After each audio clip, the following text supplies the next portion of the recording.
बैठे बैठे क्या करे, करना है कुछ काम। चलो हनुमान मूवी का रिव्यू करे लेके प्रभु का नाम। जय श्री राम।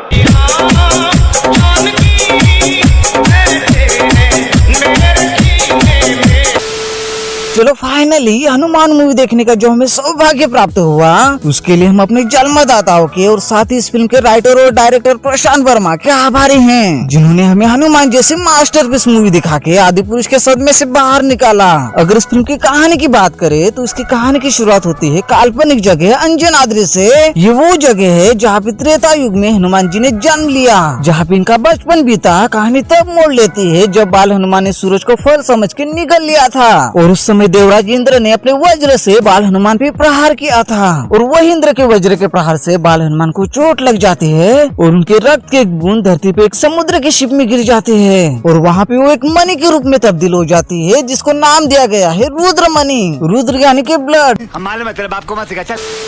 यहाँ रुद्रमणि क्या है, कहाँ से आया, हम जान ही लेते हैं कि कहानी एकदम से जम लेते हैं मुंबई सिटी में, जहाँ पे माइकल नाम का बच्चा जो सुपर हीरोज का फैन है, वो सुपर हीरोज के पीछे इतना पागल हो चुका है कि वो बचपन में ही अपने माँ बाप को मार देता है ताकि वो सुपर हीरो बन सके। यहाँ कुछ पाने के लिए कुछ खोना पड़ता है। इस कहावत का निचोड़ निचोड़ के और प्रैक्टिकल इस्तेमाल किया गया है। कहते हैं कि इंसान मौसम की तरह बदलता रहता है, वो पुरानी यादों को भूल के नई यादें बनाने लगता है। लेकिन हमारा माइकल रोहित की तरह है, जो बड़ा जरूर हुआ है लेकिन वो आज भी सुपरमैन की चड्डी को नहीं भूला है। जैसे कि जो हर रंग में भंग डाल के जो हमेशा खुद के लाल करने की कोशिश करते हैं, यानी कि हर मूवी के लिए एक विलन की जरूरत तो होती है। तो बस यही वो विलन है जिसकी डेस्टिनी बस हीरो की केयर कर लेना है।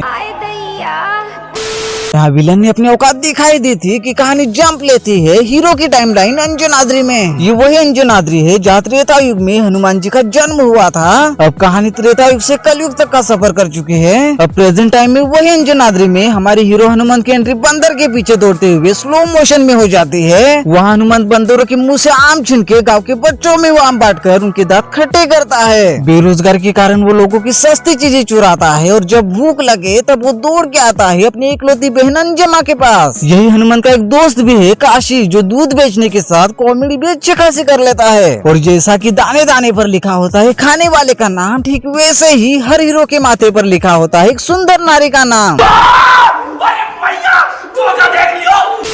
यहाँ उस नारी का नाम मीनाक्षी है, जो हनुमान के बचपन का प्यार है, जिसे हनुमान अपनी गुलेल और गोटियों की मदद से बचपन से उसकी सहायता करते आया है। कह सकते हो कि इसका भी सब किताब माइकल की तरह ही है। यहाँ हनुमान बड़ा जरूर हुआ है लेकिन वो आज भी अपनी गोटियों को नहीं भूला है। लेकिन ठीक उसके उल्टा मीनाक्षी को सहायता करने वाली गोटियां तो याद है, लेकिन उस गोटियों के पीछे किसका हाथ है उसे नहीं पता है। वही एक दिन जब जंगल में हनुमान मीनाक्षी को डाकुओं से बचाता है, तो वहाँ पे मीनाक्षी के गले का एक लॉकेट हनुमान के हाथ में रह जाता है और जब वो डाकुओं के हमले से घायल होकर समुद्र में गिर जाता है, वहाँ वो मीनाक्षी की हनुमान के हाथ आई लॉकेट पानी में गहरी चली जाती है और हनुमान को हनुमान की शक्तियों वाली रुद्रमणि तक पहुँचा देती है। अब हनुमान को उस रुद्रमणि से कुछ शक्तियाँ मिल जाती है, लेकिन कुछ कंडीशन के साथ। उसकी वो शक्तियाँ तभी तक ही काम करती हैं जब तक आकाश में सूरज रहता है। कह सकते हो कि हनुमान की शक्तियाँ कोई मिल गया वाले जादू की तरह हैं। जब तक सूरज चांद रहेगा हनुमान फुल चार्ज रहेगा। यहाँ सबसे पहले हनुमान अपनी शक्तियों का इस्तेमाल मीनाक्षी को पटाने के लिए करता है। साला हम लोगों के हाथ में सोने का लोटा दो, फिर भी हम उस लोटे में पानी भर के खेत में ही हगने जाते हैं। खैर वो जाने दो, वैसे औरत के आगे कोई सुपर हीरो हो या सख्त लोंडा हो वो पिघलता ही है। लेकिन जब मीनाक्षी के आगे उसकी दाल नहीं गलती तो वो अपने गाँव को गजपति के छल से बचा के मीनाक्षी के नजरों में हीरो बन जाता है। किसी ने सच ही कहा है कि जब लड़की आंखों से ना पटे तो अपनी गोटों की ताकत दिखा के पटानी चाहिए। यहाँ हीरो ने लगभग लड़की पटा ही ली थी, लेकिन उसे खेत में ले जाने से पहले ही विलन की एंट्री हो जाती है। साला हमारे विलन भी अजीब तरह के होते हैं, किसी को पावर मिली नहीं कि आ जाते हैं मुंह उठा के। अब माइकल को हनुमान की शक्तियाँ चाहिए, फिर क्या रुद्रमणि को पाने के लिए हीरो और विलन का घमासान युद्ध होता है। और आप तो जानते हो जहाँ युद्ध होता है वहाँ कोई ना कोई तो जरूर मरने वाला होता है। तो यहाँ हनुमान की बहन कब काम आएगी? बहन की शादी के दिन ही उसकी डोली उठने से पहले ही भाई को बचाने के चक्कर में बहन को लग जाती है गोली और उसी पल आसमान से होती है ऐसी बरसात जैसे आंखों से बहता हो पानी। और भाई साहब मजाक से हटके वो भाई बहन वाला प्यार, बहन की वो शव यात्रा, जो हिंदू कल्चर के जो रिचुअल्स दिखाए जाते हैं, वो देख के सच में दिल भर आता है। खैर अब होनी को कौन डाल सकता है, जो होता है वो अच्छे के लिए होता है। बहन की चिता को अग्नि देने के बाद हनुमान डिमोटिवेट हो जाता है और रुद्रमणि का त्याग कर देता है। तभी वहाँ एक बाबा आते हैं जो मूवी में हनुमान की मदद करते हुए कई जगहों पर दिखे थे। वो हनुमान को मोटिवेट करने की कोशिश करते हैं। मंजिल को भुला कर जिया तो क्या जिया,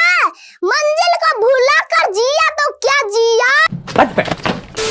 और उसी समय हमें पता चलता है कि ये बाबा कोई और नहीं बल्कि सप्त चिरंजीवियों में से एक लंका के राजा विभीषण हैं। और यही वो पहला झटका था जिसे सुन के अपना दिल गदगद हुआ था। यहाँ पहला झटका मिला ही था कि अंत में हमें उससे 5 गुना ज्यादा बड़ा वाला झटका दिया जाता है। वो जो बजरंगबली का फेस रिवील करना, उसके बाद जो बजरंगबली ने श्री राम जी को वचन दिया था, और उसके बाद जो सारे असुरों का महायुद्ध के लिए तैयार होना। और भाई साहब जब बैकग्राउंड में हनुमान चालीसा गूंज उठता है, तब अपने कान गंगा में स्नान करने जैसा अनुभव प्राप्त होता है। यहाँ मूवी के बीच में हीरो हीरोइन की वो सारी निब्बा निब्बी वाली हरकतें, हीरो विलेन के बीच सास बहू जैसे लड़ने वाली वो सारी बकचोदी भूल के मूवी का वो क्लाइमैक्स देखकर हम जय श्री राम के नारे लगाना शुरू कर देते हैं। जय श्री राम, जय हनुमान की। यहाँ मूवी की जितनी तारीफ की जाए कम है। कह सकते हो कि जिस शब्दों में इस मूवी की तारीफ करनी चाहिए वो शब्द अभी तक बने ही नहीं हैं। फिर भी फाइनल से जितना हो सके उतने वो सारे अच्छे शब्द इस मूवी पर हम निछावर करना चाहते हैं, जैसे कि खूबसूरत, आकर्षक, मनमोहक, अति सुंदर, शानदार, मिलनसार, मनोहर, चमकदार, कमाल, अद्भुत, लुभावनी, सुदर्शन। थैंक्स।